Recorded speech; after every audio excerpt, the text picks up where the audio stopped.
From Kern Government Television, welcome to this week's Kern County Board of Supervisors meeting, originating from the County Administrative Center located at 1115 Truxtun Avenue, Bakersfield, California. Kern County's vision is to create and maintain a customer-centered county government designed to garner the confidence, support, and trust of the people we serve. Today's Kern County Board of Supervisors meeting will convene momentarily.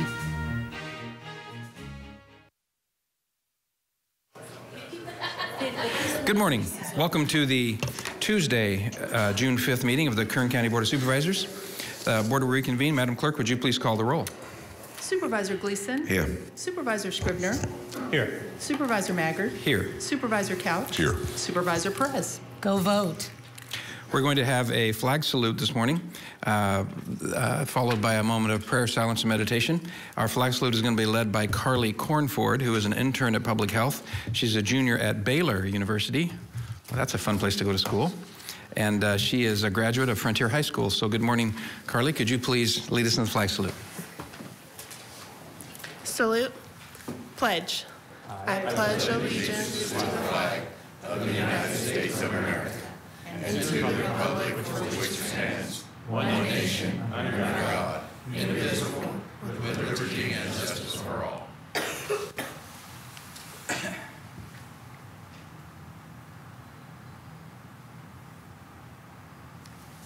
Thank you. Would you please be seated?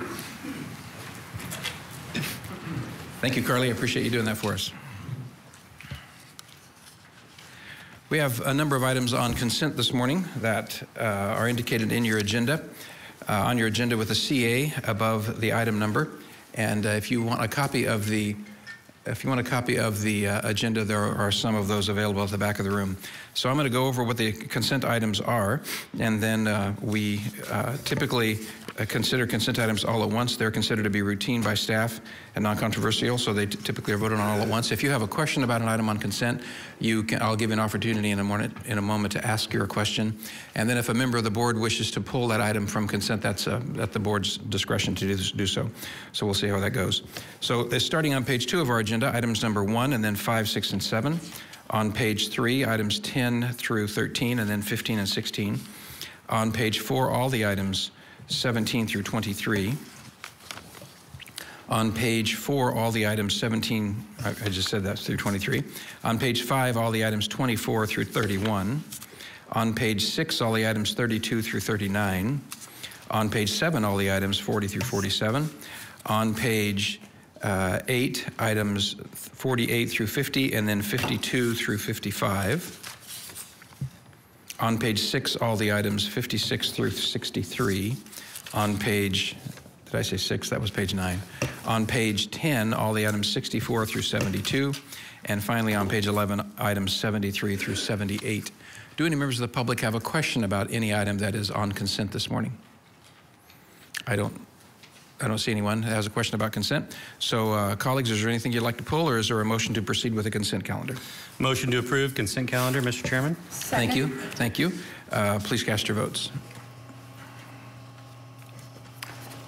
Motion is approved. All ayes. Thank you very much. We have 3 presentations this morning. The first of them is item number 2 on page 2 of our agenda, and it is a proclamation proclaiming June 2018 as Elder Abuse Awareness Month in Kern County. This presentation will be made by Supervisor Couch. Motion on the proclamation. Second. Please cast your votes.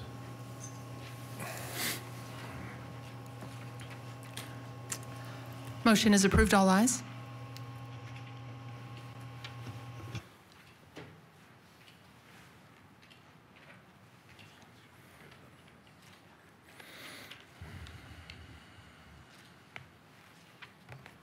Thank you, Mr. Chairman and members of the board.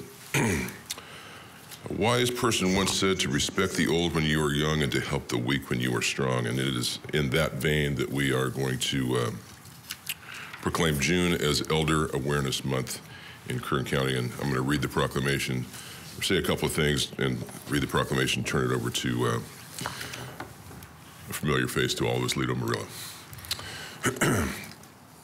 The California Association of Area Agencies on Aging is raising awareness all month long to educate Californians about the different types of abuse, how to recognize them, and how to report abuse to the appropriate local Adult Protective Services agency and Ombudsman Office. Adult Protective Services in California receives as many as 10,000 reports of elder and dependent adult abuse per month. And they can range from physical and emotional abuse, neglect, isolation, financial or material abuse, abandonment, sexual abuse, and even self-neglect. So I'll read the proclamation and I'll turn it over to Lito for a few comments on what he and the others have in store for us. Board of Supervisors of the County of Kern, State of California has officially proclaimed June 2018 as Elder Abuse Awareness Month in Kern County, and this recognition has been entered into the official board minutes signed by our Honorable Chair, Mike Maggart, dated today, June 5th, 2018. Lito? Thank you. Yeah.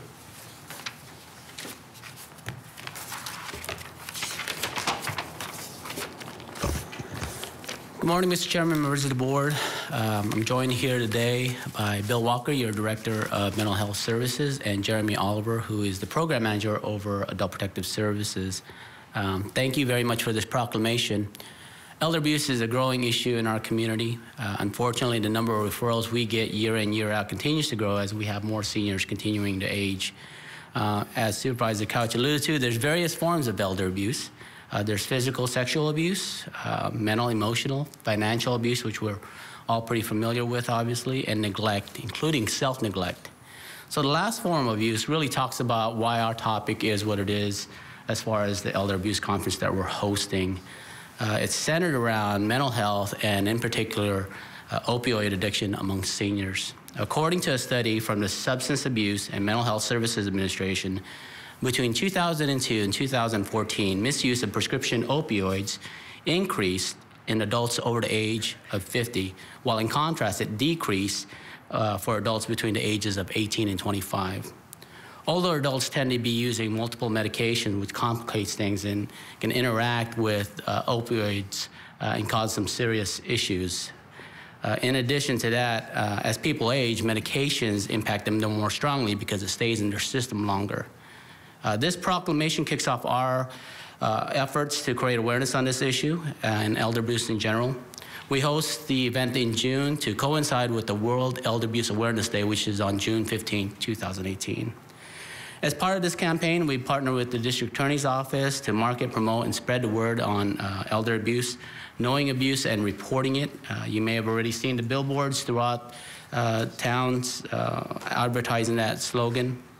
I'd also like to thank our partners with Kern County Behavioral Health and Recovery Services for their efforts and expertise, and also serving as our main speakers for this year's conference.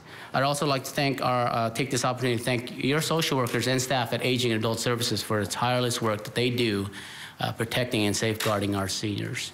And now I'd like to turn it over to Jeremy Oliver, who's the Program Director over Adult Protective Services, to talk about some of the events that we're doing. Morning, Mr. Oliver. Good morning. Thank you. Thank you, Board of Supervisors, for proclaiming the month of June as Elder Abuse Awareness Month. By the age of 75, close to half of all Americans will have experienced a diagnosable mental disorder. Despite this, less than a third will receive appropriate care.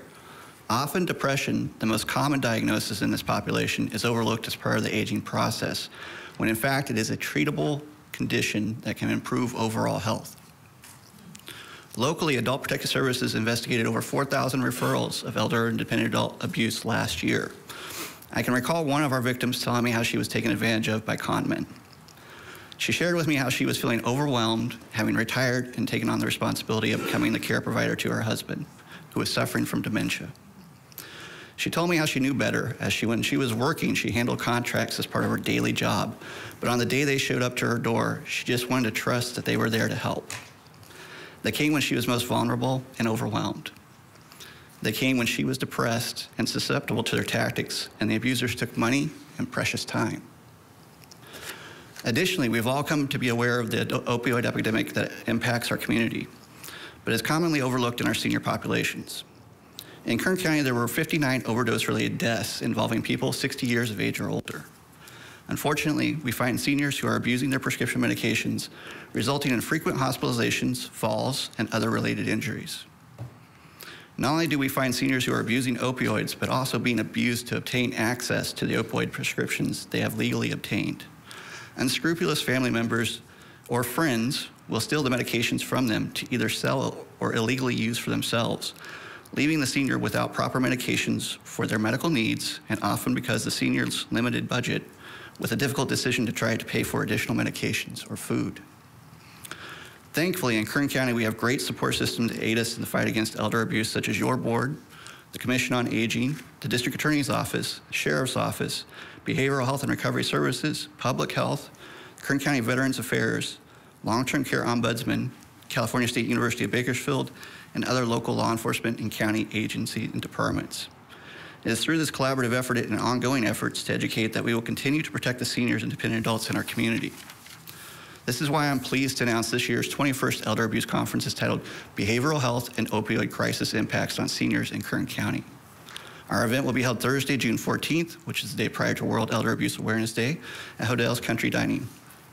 We will have local experts present from your county behavioral health and recovery services.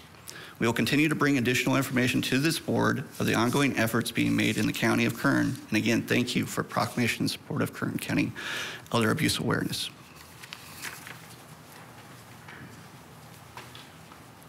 And that concludes our presentation. Thank you. Well, thank you.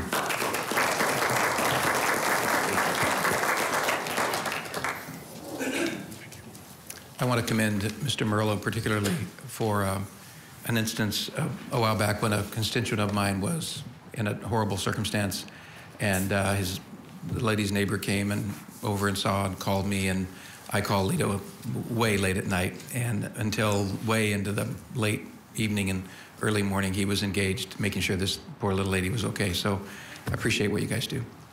Thank you.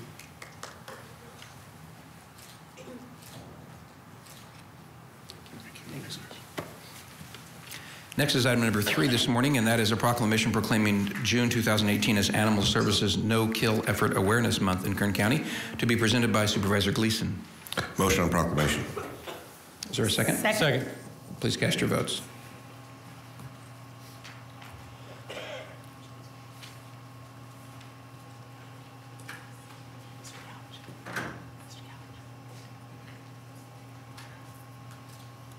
The motion is approved. All ayes. Thank you, Mr. Chairman. It's a pleasure to be here. You know, it just didn't seem so long ago that we were having all these problems with our animal services department and all these issues. And I remember those days vividly when our board sessions would last for hours listening to people lament about services, about what we could be, instead of and criticizing what we were. And then a young man by the name of Nicholas Cullen came into our lives in a more prominent way, and a result, his history is in the making. And I truly mean that. I think Nick has done a spectacular job, and his team has done a spectacular job. And it's because of things like his idea of creating a no-kill. We went from being critical of euthanasia rates to developing a strategy that is going to propel us into being a leading county in terms of animal services. And this vision that Nick brought with him has been in work. It's been effective. People buy into it. And his leadership and his team and the work they've done has just been superlative. So I go on about Nick Cullen and what he's done for us as a county, but then he'll want a pay raise, and that it just ain't going to happen. So let's talk about this month. Proclamation, the Board of Supervisors of Kern County officially proclaimed June 2018 as an Animal Services No Kill Efforts Awareness Month in Kern County, signed by our esteemed Chairman of the Board of Supervisors, Mike Maggart. Nick, you started this ball rolling in 2015, and it just keeps rolling, and we're very appreciative of what you do and what your team does. You got a few words for us? I do. Thanks. Good morning. Nick Cullen, your director of Kern County Animal Services. Most of what Supervisor Gleason said was true, except for the young part. 42 years old, I don't consider that young. Yeah, you are. The rest of us do. It's relative. Let me remember those days. Let me preface whatever I'm going to state with the fact that my predecessor, her name is Cheyenne Shull. She left in 2014 for a job in Washoe County, Nevada. And when I left, she would say to me often that she's just the captain of the ship and she's just steering it, and she doesn't really make the efforts and make the progress. It's the people that do it, and I understand that now. I like any other person in my position, I love being lauded. It's nice, but it's really not me. It's the staff. You all have some dedicated staff and volunteers that are fascinating to work with, remarkable the efforts they put in every single day. I just hope that I can guide them in the right direction. So just want to make sure that we all understand that it is a group effort in Animal Services, and the staff there are incredibly dedicated. So as Supervisor Gleason had touched on, in December of 2015, I was asked to come before your board and make a presentation on how and whether or not it'd be realistic for county shelters to achieve no-kill status. As a reminder, no-kill is an organization that is saving or releasing over 90% of their intakes alive. At the time, we were hovering around a 55% save rate, conversely, a 45% euthanasia rate. We had made progress just to get to that point, but we laid out a plan. It was a multifaceted plan to put together some programs within the department, some of which were already existing, some of which weren't, that we hoped, with the support of the community and some of the nonprofits in the area, could eventually get us to the point where we were saving over 90%. A couple of years ago, we started putting together this no-kill effort initiative awareness month, just to bring some awareness to the fact that we are trying to do this in a community that can support it, and maybe put some events together in the month of June where we can highlight that. And we've done the same this month. We've alternately created a Make Kern No-Kill Coalition that is made up of nonprofits and some just really caring individuals in the community. We get together periodically. It's still in its infancy, trying to determine what it's going to be and how it's going to work, but we have the ear of some of the community that wants to help Kern County become no-kill, and we have some support from nonprofits in the area that have some ideas on how we can achieve that. And there's a lot of good things happening with that Make Kern No-Kill Coalition. And all of the events that we're starting to put together are being branded as a Make Kern No-Kill event, and they're being supported by those community partners as well. And we knew from the outset that we couldn't achieve it without the support of the community and the nonprofits we work with. So 3 events that we're putting together this month, one of which just happened on Saturday, and they are supported by the No-Kill Coalition, the Make Kern No-Kill Coalition. We had a free vaccination clinic on Saturday for all residents, both city and county. It was a parvo and distemper vaccination. It was free to the public. We had over 200 East Bakersfield residents come out and obtain their core vaccinations, and that was all with the hope that we can increase immunity for distemper and parvo in East Bakersfield, because we're seeing a lot of intake coming from East Bakersfield that comes to us that's ill or suffering from parvo distemper. So over 200 people came out to take advantage of those free vaccinations, and we consider that very successful. We're going to try to put something together in the future for something like that, a free vaccination event. And that vaccination event, by the way, was supported by the Friends of the Kern County Animal Shelters Foundation. They donated about $1,500 for us to purchase the vaccinations so both city and county residents could obtain those vaccines for free. And again, the intent is just to make people aware that vaccinations are an important part of being an animal owner. Our second event this month that we're going to put together is something we've been doing for a couple years now. It is our Just One Day event. It is June 11th. It is an adoption event where we reduce all adoption fees to just $11, and we're open from 11 hours, from 9 a.m. to 8 p.m. At the Bakersfield location. And from 9 a.m. to 8 p.m., 11 hours, $11 on June 11th. Come down and find your next furry 4-legged family member. The Just One Day event is a national commitment that animal shelters can and usually will make to focus all of their efforts on live outcomes, all of their efforts on rescue and adoption. And we have pledged that for several years now, and it's usually a really big success. We usually place over 100 animals just on that day. And that is a MKNK, Make Kern No-Kill Coalition event as well. Again, that's June 11th from 9 a.m. to 8 p.m., 11 hours, $11 adoptions. You can talk to me if you want a horse. I'll consider making that an $11 adoption as well. And then finally, towards the end of the month, we have another adoption event that will be sponsored by Vince Fong's office. And that'll be June 29th, 30th, and July 1st. And Assemblymember Fong will be paying for all of the adoptions that happen on those 3 days.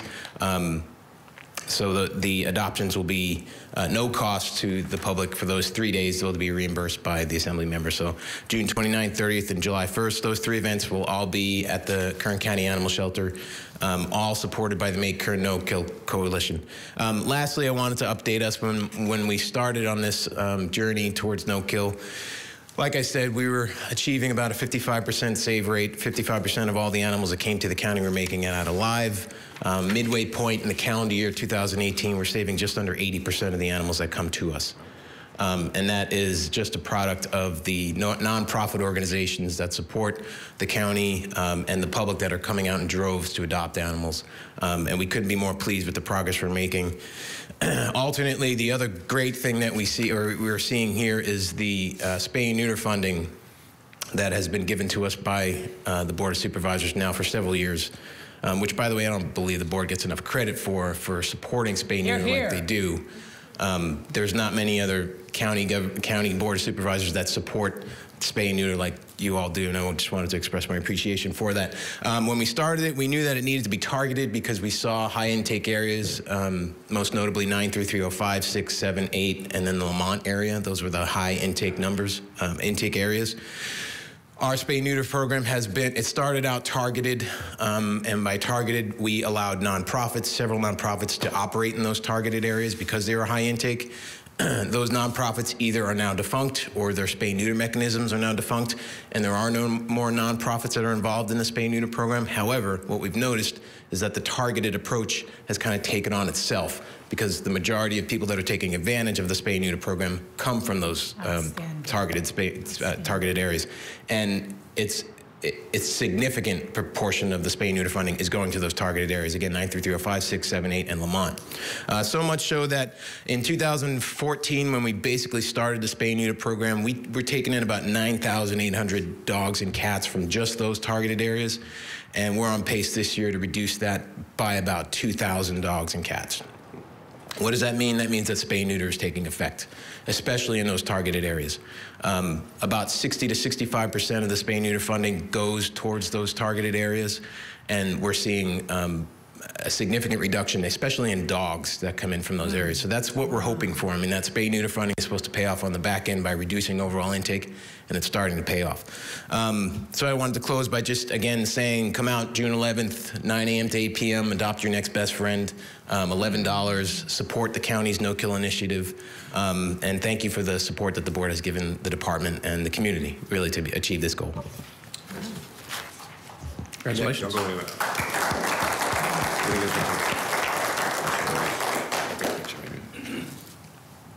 Can I speak, Chairman? Oh, I'm sorry. Yes, Supervisor Perez. Thank you. Nick, I'd like to say something to you. You know, I'm always stricken when I have moments like this where I'm reminded that the individual really does matter. And I know you can't do your job without the incredible team that is passionate and compassionate about the work they do. I get that. But you have to have the right leader in place with the right message at the right time. And I remember not long before you, a director of this department who I think made excuses for the failures of the department by blaming certain groups of people not caring about their animals. And you have proven that that is not true. And you have proven that when you're collaborative and intelligent and bring people together for a common goal, that government can perform brilliantly. And that is what you have done. And I do think it's a direct result of your specific style, characteristics, and makeup. And so hats off to you. This has been a remarkable endeavor by this board. I think I've said it before, will be part of the greatest aspect of the legacy of this particular board makeup because we have been devoted to this. And there have been times in which it did not appear as though we were going to continue to make that investment. And so I am really pleased with our success, where we're moving, the support of this board in making this a reality. And of course, all the other players out of the planning department and Tahone who are also making these investments on something that we know the community genuinely cares about, that it brings people together, right? Does not polarize our community unnecessarily.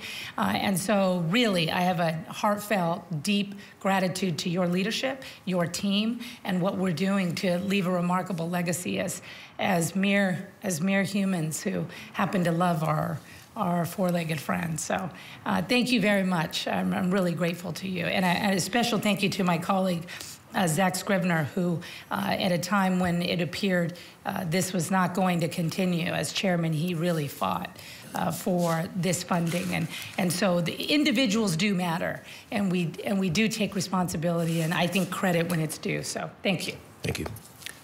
Thank you, Mr. Cullen. No pay raise.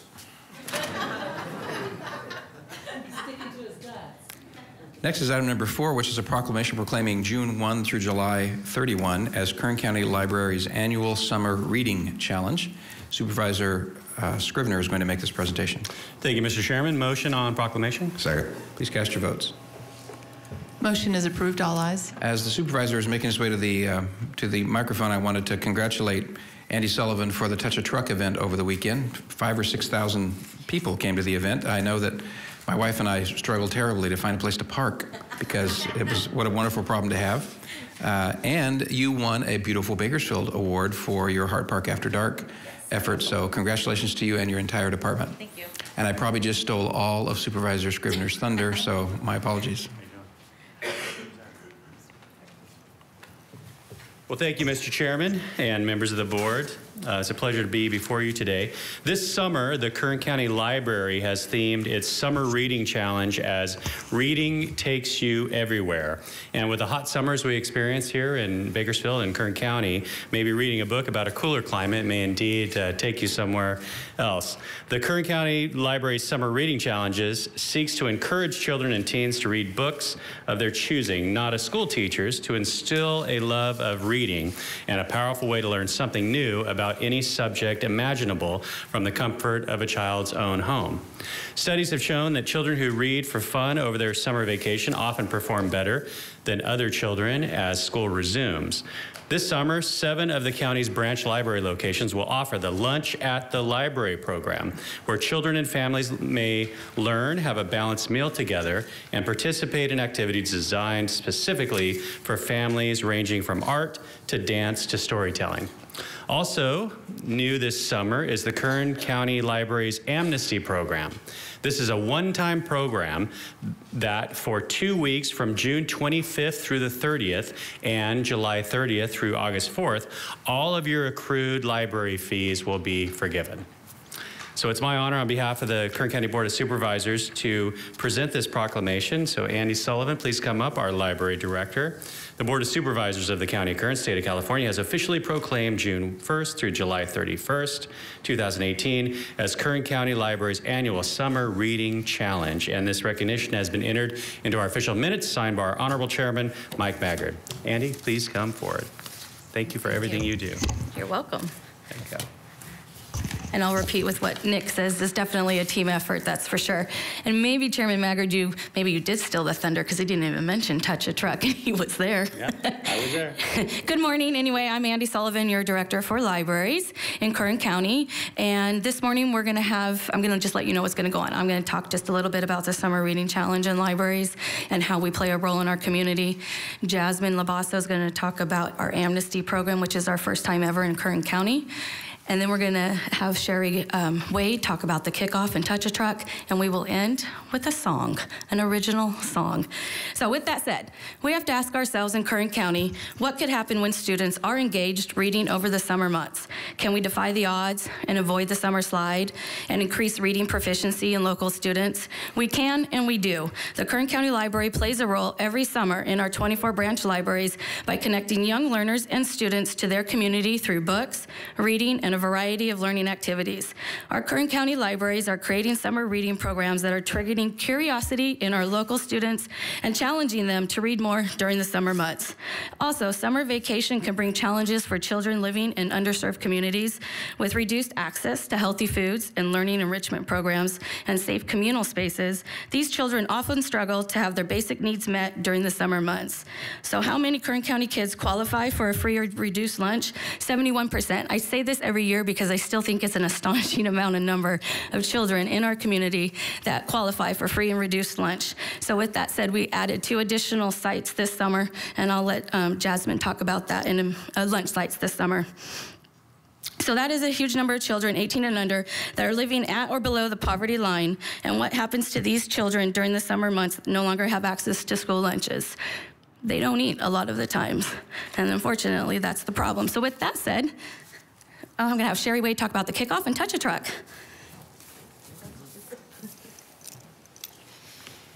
Good morning. As my shirt tells you, our theme is reading takes you everywhere. It takes you to distant lands and people, and it takes you backwards and forwards in time. We already have well over 2,000 people signed up, and it's only the 5th of June. Some of the free activities which have taken place in the last couple of days for our kickoffs in our 24 locations and the 2 bookmobiles are Lego story time. We've had a magic show up in Ridgecrest, chess, origami, yoga, a dunk tank, laser tag, rock painting, stories with the Bakersfield train robbers, science experiments, and other STEM activities. Teen advisory boards have met. There's been music. There's been a sing-along. There's been face painting. The Teen Fandom Club has met up in Tehachapi. There's books in motion. There's movies. There's been a trivia challenge. There's backpacks giveaways. There's museum on the move. There's been scenes from The Wizard of Oz. There's adult coloring and coffee, teen zines, a teen art contest, games, design a tote bag, and Magic's Treehouse story time. At Beale, where we had our people counter was absolutely overwhelmed by the throngs of people that were attending. If you came, you couldn't really walk around the library very well. And among you were some of our esteemed visitors. We had puppets, we had reptiles, we had Spider-Man, we had the 501st Legion, we had McGruff, the crime dog, we had the Bakersfield Condor mascot, we had Bakersfield royalty, Mrs. Bakersfield and teen and the junior Ms. Bakersfield. We had movies, crafts, stories, face painting. The 3D printer was working. Chalk the sidewalk. There were temporary tattoos. There was a book sale. Lots and lots of trucks and lots of horn honking on the trucks. There were food trucks and there was live music. We had a grand time. And so that's what we've been doing at the library for the first few days, and we have lots more planned for the rest of the 2 months. I'd be breathless saying all those things. That's very good. That's really hard to follow up on. Yeah. I think the exciting thing is that we do have a lot more, and we're only a few days in. So to touch on what Andy was saying, we actually have 3 new locations this year for our lunch program. That brings us up to 7. So we almost doubled this year. We got a 2nd location in Bakersfield at the Southwest branch. We got a 2nd location in North Kern in Delano, and our 3rd location is in East Kern in Ridgecrest. So we're very excited because all of our partners this year have seen the success of the lunch program, and they want it in their community now. And one of the really exciting things about our lunch program in Kern is that when we go and we share all of our successes with all the other libraries in the state that are doing it. And all the other libraries say, oh, we can't do something every day. And we tell them, no, you can do something every day, every single day that the kid is in the room eating lunch, we can give them an activity. So we go and we connect them to learning, we get them involved, and we don't just give them lunch. We give them an opportunity to learn. So that's the really exciting thing about our lunch program. The Amnesty program, so Amnesty is a program that libraries have been doing for years all across the country. It's a really great opportunity for people that may have become disconnected from the library when they've had overdue fees or when they've had materials that they got scared to return never come back.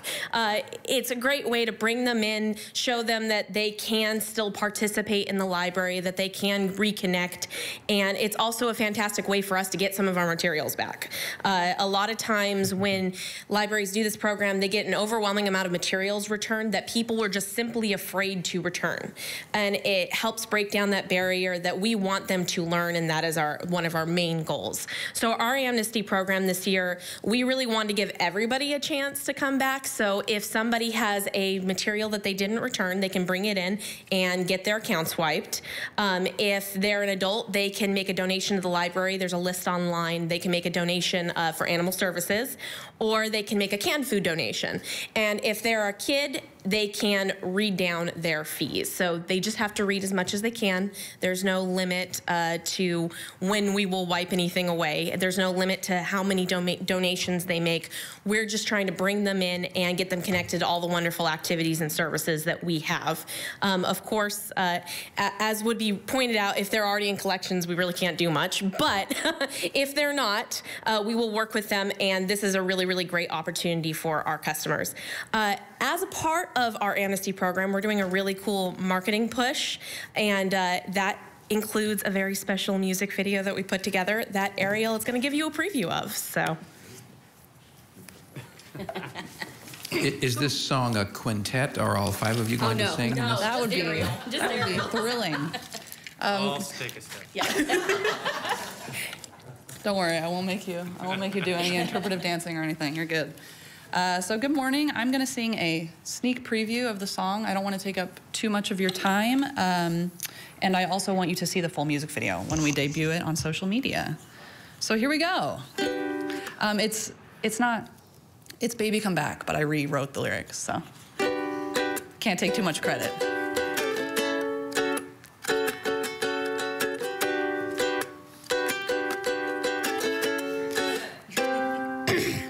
We've got classes, books, activities, and more to share. Offer everything just to educate your mind. But when the late fees come, you're right back where you started again. Don't worry about it, let us waive your fines. Baby, come back to Kern County Library. There was something in everything about you. Baby, come back. We'll take care of all your fees. It's been too long, and we just can't live without you. That's a sneak preview, so thank you. Wow.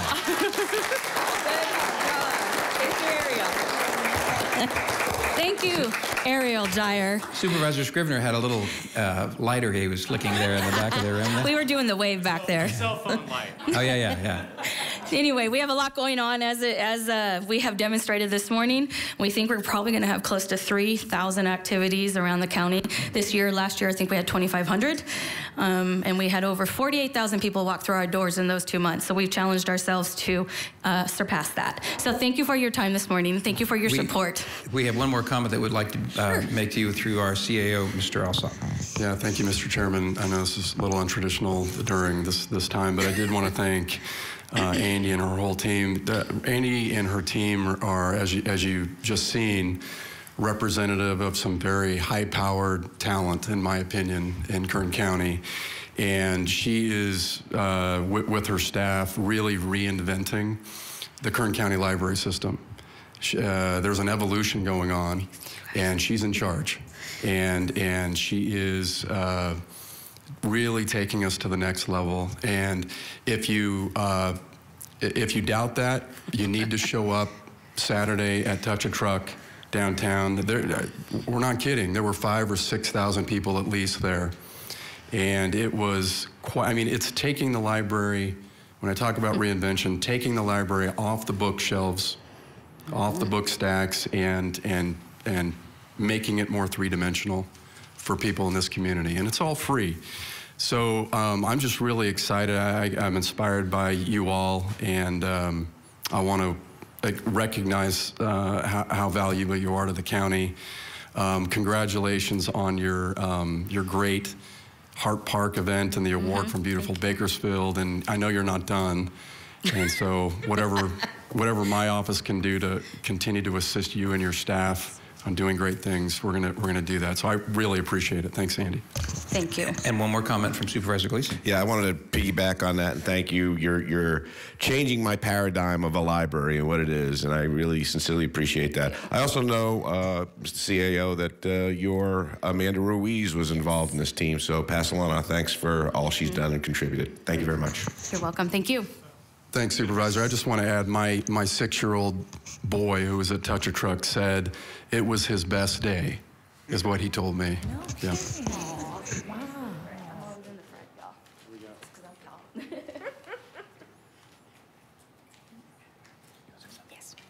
Thank you, Chairman. Supervisor Perez wants to say something as well. Thank you, Chairman. Andy, and you guys have really something special here. And I have an agent in Los Angeles. We're going to talk real soon. Don't talk to anyone else, please. Trust me on this one. But really, what you have is so special and so inspiring. I so appreciate our CAO's love of what you're doing. He's always out there, always encouraging. That is really, really cool. And it really is the best of us, what you're doing. And it's exciting. I'm encouraged. I'm humbled by it. And anything at all I can do, you know how I feel. Let us do that. And I know my colleagues are supportive of what you're doing, and this particular evolution is exciting. I particularly appreciate that you've listened to members of the community that have been critical of the library. Some of those are unfair, but some are reasonable, and that unless we take a look at what other people are saying and try to find really common ground, we're not going to progress as a society and a community. And so you're doing that. You've taken those criticisms seriously, to Supervisor Gleason's point, and honesty. And it's so nice to see. It's so encouraging. And anything I can do. Keep up the good work. I do want to recognize, excuse me for speaking again, that the county departments really helped us pull this off. It was not just us. We had roads, and we had public works and general services, and I know I'm missing a whole bunch right now. Of course, the CAO's office. You probably owe an explanation to Amtrak about why no one could ever park in their parking lot. They knew. Yeah, good. Okay. They use our lot, so it was time for me to cash in. I do hope that this does not begin a dueling ukulele contest between the library department and mental health. So we'll have to make sure that that does not occur. That might happen next year. You guys have a good day. Thank you. Thank you. Okay, next is an opportunity we afford the public every time we meet to have an opportunity for the public to give us comments about items that are not otherwise on our agenda. And here comes a wannabe ukulele player to the microphone. If you are a member of the public and you'd like to talk to us about something that is not otherwise on our agenda, we offer you 3 minutes to be able to do that. Mr. Walker. Thank you. Bill Walker, your Kern Behavioral Health and Recovery Services. And I loved her ukulele playing, and when she walked in, I saw it as soon as she came in, because yes, I do have 5 ukuleles at home, and I keep one at the office. And I walk over to our Consumer Family Learning Center playing the ukulele, because it's the easiest way to engage a client is to have some music or something like that. What I don't have is that fantastic voice that she has. Yeah, she's special. Okay. But what I did come up to really talk about is just to give you a brief update on our Rave Mobile Smart 911 system. 3 years in the making, MHSA Innovation Funds, we launched it last week. We have 1,000 enrollees. And just to remind the public, what this means is that any individual in the county now can enroll into the Smart 911 system and have their profile there. So if a phone number that they've identified uses that number to call 911, the first responders get that information.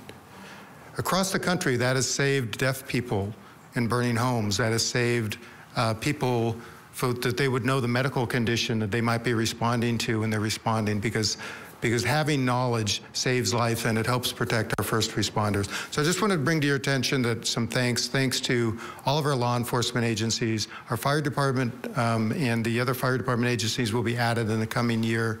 And within probably 1 year to 18 months, we will have the profiles of all the schematics of school systems and other entities, so that if a call comes in on a cell phone that's identified, that information will cast straight to the first responders. My last comment is just to say, you talk about who makes these things work.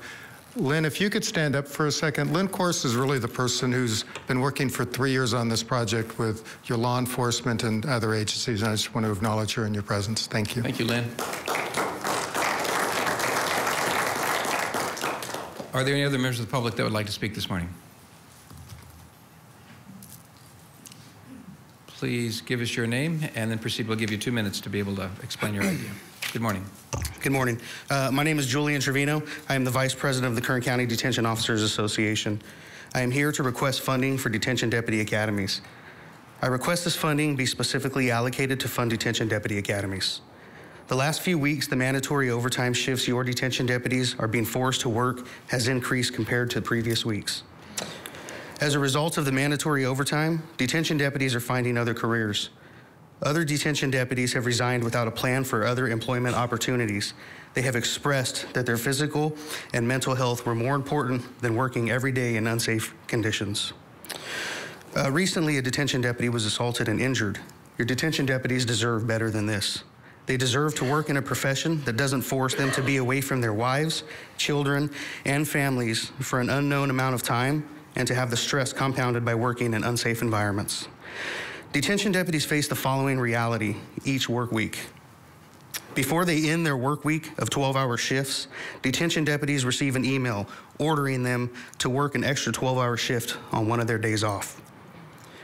Now imagine this. Also, before the end of that work week of 12-hour shifts, you're ordered to stay for 16 hours for 2 to 3 of your regular scheduled 12-hour days. So in a 4-day work week, you potentially are working 20 to 24 hours of overtime to maintain the minimum staffing requirements within the jails. This scenario is not uncommon, and your detention deputies have been experiencing this for the past 13 years. Staffing shortages within the detention deputy classification are extreme, and this is dangerous. KCDOA is beyond pointing the finger or placing the blame. This is why I am here respectfully pleading with the board to take action and provide the needed funding to run detention deputy academies. Your detention deputies need the Board of Supervisors to help by allocating funding for detention deputy academies. I ask you, please, consider what your detention deputies and their families have faced daily for the past 13 years. Thank you for your time. Thank you. Mr. Alsop, would you please explain, for the benefit of the public, who decides what academies are run in the Sheriff's Department and whether or not a request from the Sheriff has ever come forth in that regard? Mr. Chairman, members of the board, that's the Sheriff's business operation, and he makes the decisions relative to that business. So we take our, during budget season, the Sheriff will send us a request. That request is considered by your board every year, and you decide on the county's budget in the summer. And that's what that decision is the funding that is provided to the Sheriff based on his request to run his operation. So this is an issue that I believe the Sheriff's would be best handled by the Sheriff's Department. Has the Sheriff ever asked us for funds for a detention deputy academy? His request this year does not include a request for funding for a detention officers academy. Okay, thank you. Are there any other members of the public who would like to speak to us this morning about matters not otherwise on our agenda? I don't see anyone, so we'll return to the board. Are there any board members who would like to make a comment or give a report on any action you've taken this week? Okay, let's move on then to item number 14. This is a proposed contribution in the amount of $2,500 to the California Aeronautical University at Meadows Field to support participation in the 42nd Annual Air Race Classic. Ron Brewster is representing the airports division today as the Chief Operations Officer of Airports. He's joined by Matt Johnson, who is the CAU, California Aeronautical University president, and I believe a student. Well, it looks like there's two of them. One of you is Taylor Thompson. I'm sorry, I don't know who the other one is. Mr. Brewster. Good morning, Chairman and Supervisors. It's my pleasure to be here today with, again, not only Matt Johnson, the president of CAU. We also have Taylor Thompson, who's one of the upperclassmen for the university and the first female there at the university. She's made her way all the way to CFI, which is a certified flight instructor, not only in private pilots, but also instrument and commercial. And Elsa Nikita, who is another upperclassman just behind her, who's a certified flight instructor as well. As you know, in August of 2015, the university was here in the chambers to enter into a lease with the county. In January of 2016, they opened their doors with their first students there. Since that time, they've received university accreditation, received their FAA Part 141 certification. They have increased their air fleet up to 11 aircraft. They're currently at 87 students with a projection of over 130 students next fall. And they're currently participating with 9 separate airlines. Taylor and Elsa have entered into an Air Race Classic, which is a series of flights over multiple days from the state of Texas to the state of Maine, which tests the students' skills in various aspects of flying. I'd like to ask Taylor Thompson to come up here and give us a few details on what exactly that race is about. Morning, Ms. Thompson. Hi, my name is Taylor. So me and Elsa were presented with the opportunity to enter this air race. We are the only collegiate team on the West Coast. It is an all-females air race. It started in 1920s by Amelia Earhart. This year the race will be from Sweetwater, Texas, up to Missouri, around the Great Lakes, and then to Maine. So we've been trying to go to anyone in Bakersfield and anyone in Kern County to give us donations, sponsor us, to provide the means for us to go on this race. Because not only do we have to participate in the race, we have to get to Texas and we have to get back from Maine. So my biggest thing is I want to represent women in aviation. I want to represent Bakersfield since I am born and raised from Bakersfield. And I want to represent Kern County and the West Coast in the collegiate aviation team. Outstanding.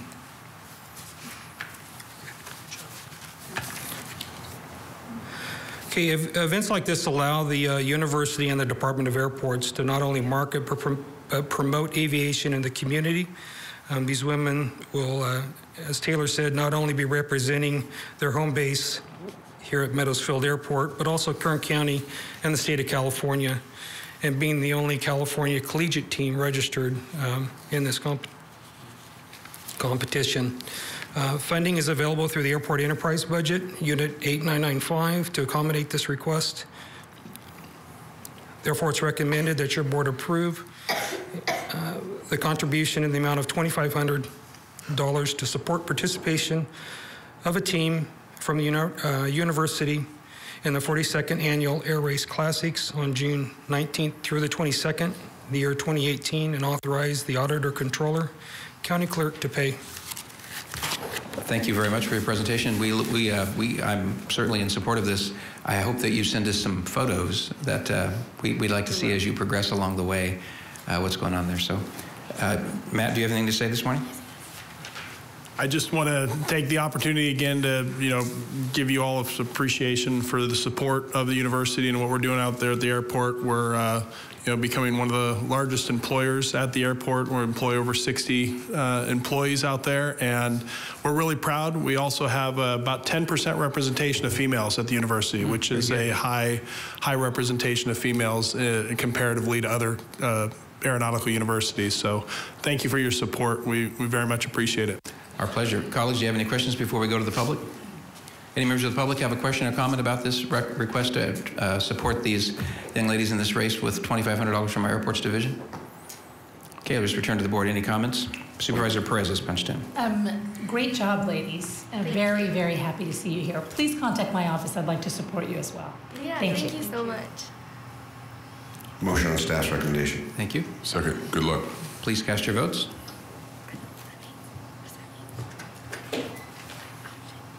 Motion is approved. All ayes. Congratulations. Good luck, ladies. Make sure to keep the windows rolled up. Talk to Nicole in my office. Okay? Thank you. Thank you so much. Next is item number 51 on page 8 of our agenda, and it is a request for a transfer of fire fund designations. Chief?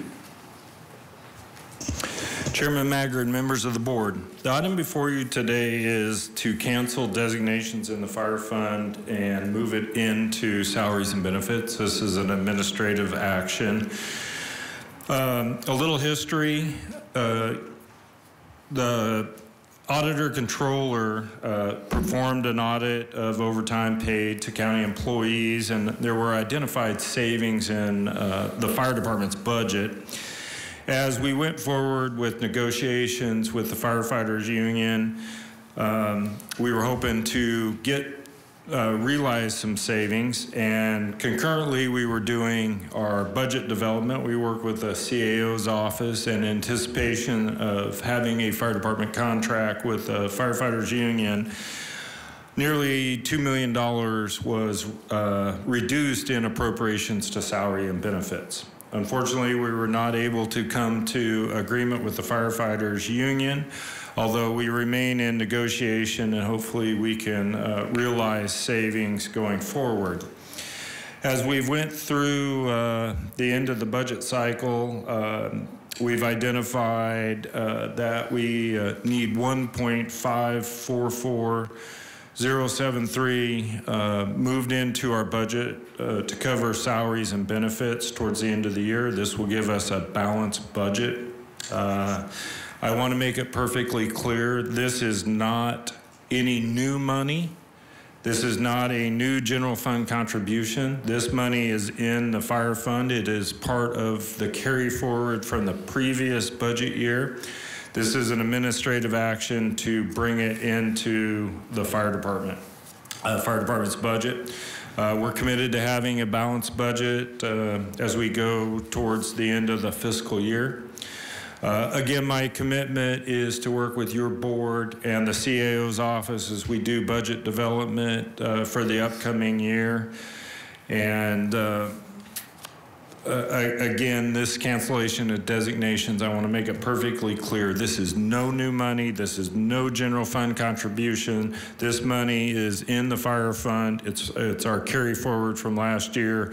And this is just an action to help or to move it into the budget so we have a balanced budget at the end of the year.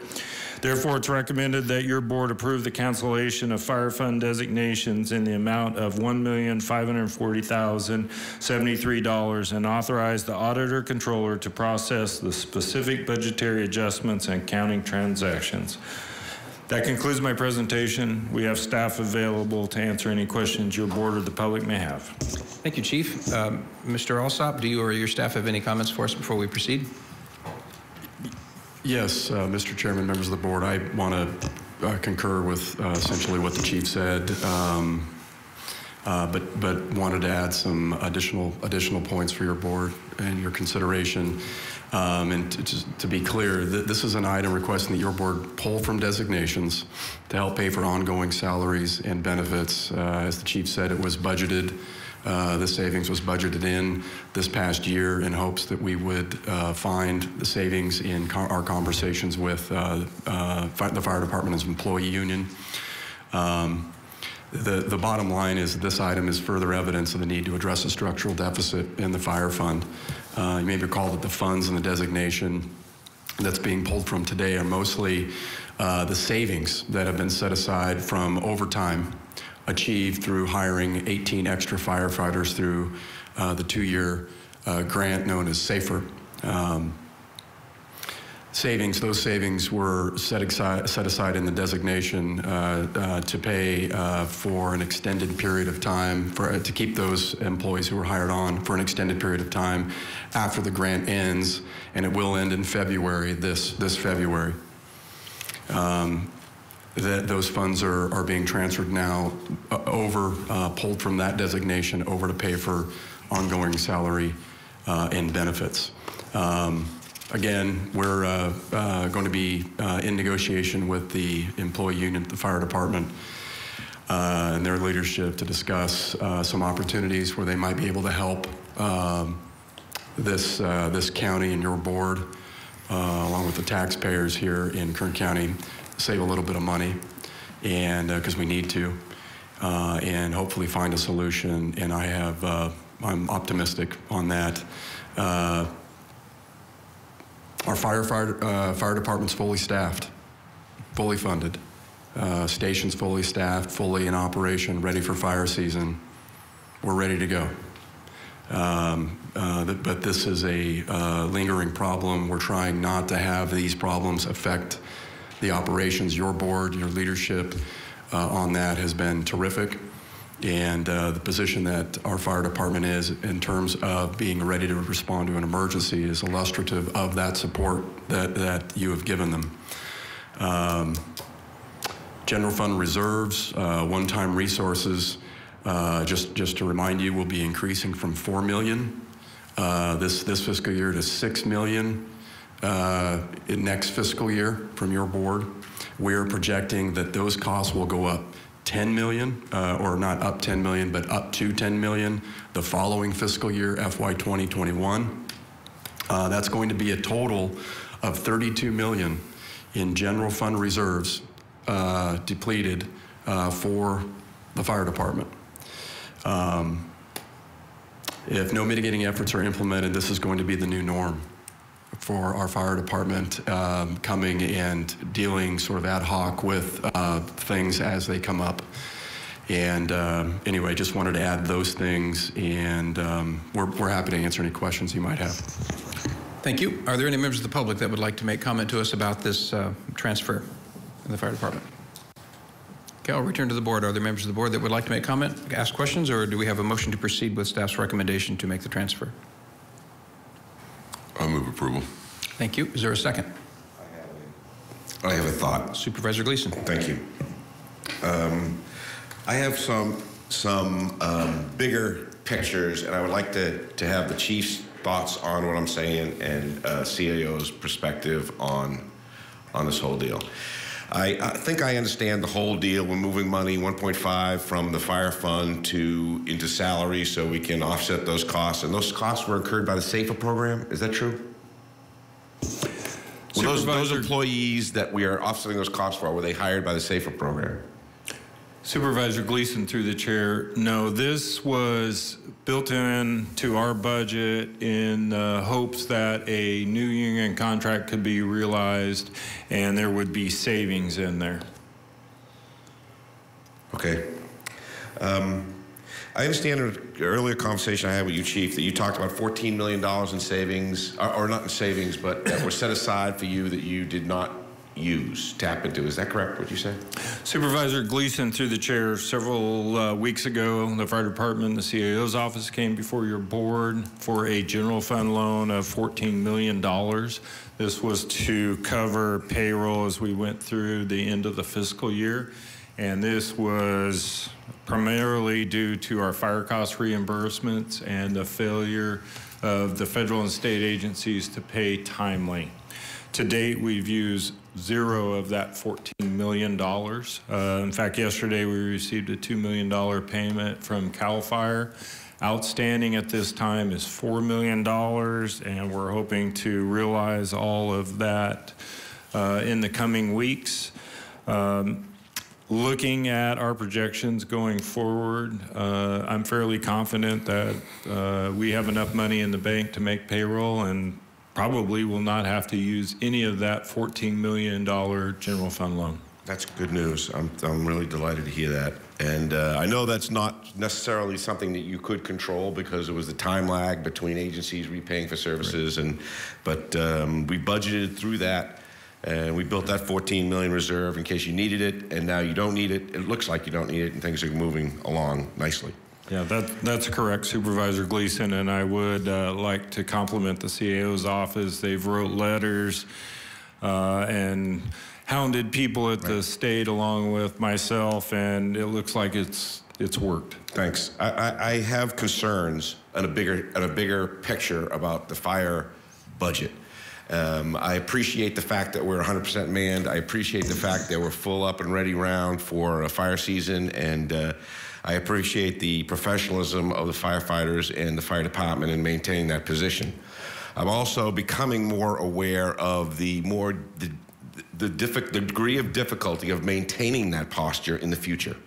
I think it's going to be, from the numbers I'm hearing and the changes I'm hearing in budgeting down the road, pension costs, and one among many, that we have to be, I think it's something that warrants our due consideration. And I think that we need all hands on deck to help you achieve the structural changes you need to achieve in order to not only maintain an expanding responsibility, but to fix a hole that you've been carrying for quite some time that doesn't seem to be getting smaller. So I just think that the more people we can get to help and support your efforts, the better off we all are. And if we could get, I know we have some professionals over in the CAO's office who have perhaps some professionalism that might be able to lend in or weigh in and help out with this effort on an ongoing process. Do you have any thoughts about that, Mr. CAO? Ryan? Yes, sir, Mr. Chairman, Supervisor Gleason. Yeah, I think that collaboration with the fire department is critical, certainly in this time. We need to make sure we've got a plan. I'm not comfortable with where things stand currently with the plan. I'd like to see development of maybe a 5-year plan there, and how we deal with the rising costs of pensions and the need for the chief to go out and purchase equipment and do the things that he needs to do to maintain our department's status as its current status, which is a pretty good fire department, great fire department, in fact. So I think that I'm concerned about that, and I think we really need to get on the ball with development of that. I mean, obviously, a lot of this stuff needs to be discussed with the employee union. There's a lot of savings wrapped up into potential savings wrapped into negotiations with them, and it depends on how things go and what their willingness is to help out. But I maybe would like to let our Assistant CAO for Budget and Finance, Nancy Lawson, maybe comment on some things, maybe ideas she may have over and above that. Thank you, Mr. Chairman and Supervisor Gleason. One of the differences between the fire fund situation and the general fund situation is that we are on a mitigation plan that is nearly resolved in the general fund over a 4-year period. We've not been able to achieve that in the fire fund. I think that Mr. Alsop is correct in that really a 5-year outlook plan for the fire fund. We're a collaborative effort in order to look in the out years. There's information that each of us have that would hopefully come up with a plan that could get them structurally sound. But we do know that a large portion of their staff is obviously safety, and the pension costs for those are rising. It's something that we're having to handle in the general fund as well. But I think that the 5-year plan is exactly what we need to work on towards them to get to a balance where they're comfortable and our office is comfortable as well. So right now, do you have a five-year plan, Chief? We need to go back and revisit that, Supervisor Gleason, through the chair. Again, the assumption rate changed. That's $6.3 million of new deficit to the fire department's budget. So we need to attack all of those problems and reduce that structural deficit. So we do have the staffing, we do have the ability to purchase fire trucks and do the things that we need to do to run the fire department as a business. And again, as your fire chief, I'm committed to working with the CAO's staff to come up with how we can go into the future. How long would it take for the CAO's office and the fire department to collaborate together to come up with a 5-year plan?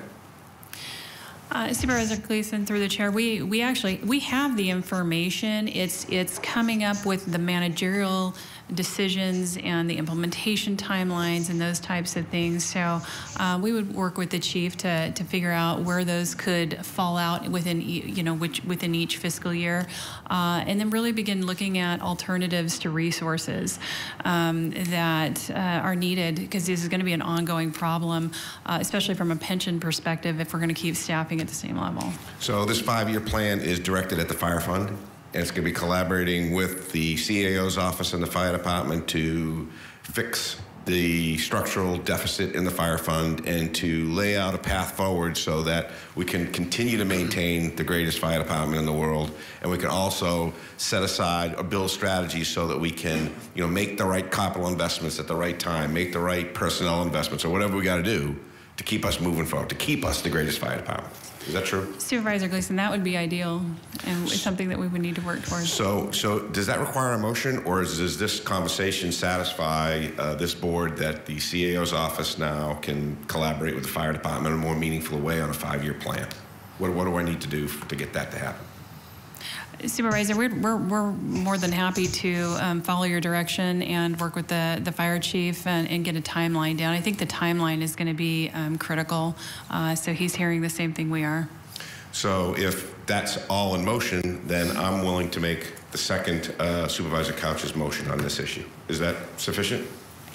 Mr. CAO? I would say so. The fire chief hears you as well. Great. We're committed to doing that. Yeah. I'll second the motion. Chief, do you want to say something? Yes, I'm committed to working with the CAO and the budget, and I know my staff is, so we'll work together and we'll be before your board with strategies. I have a question on timeline. Supervisor. Ms. Lawson, the pension obligation bonds, we have one that comes off the rolls, so to speak, in the 2020-2021 fiscal year. Is that correct? Supervisor Scribner, that's correct. When does the second one come off? Is it the following year or the year after? It's a portion in 2021 and then the remainder in 21-22, and then the others are like 10 to 15 years out after that. Okay, so that seems to fall in line with a 5-year timeline roughly. So good. Thank you. We have a motion and a second. Please cast your votes. Motion is approved. All ayes. Thank you very much. That concludes this morning's agenda. We have some items to deal with in closed session, so we will reconvene here at 2 o'clock this afternoon. Is there a motion for us to adjourn to closed session? So moved. Thank you. Without objections to order, we'll see you at 2 o'clock.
Went to mutation. Being proactive in your health is definitely the most important thing. Talk to your doctor. There isn't just one face to breast cancer.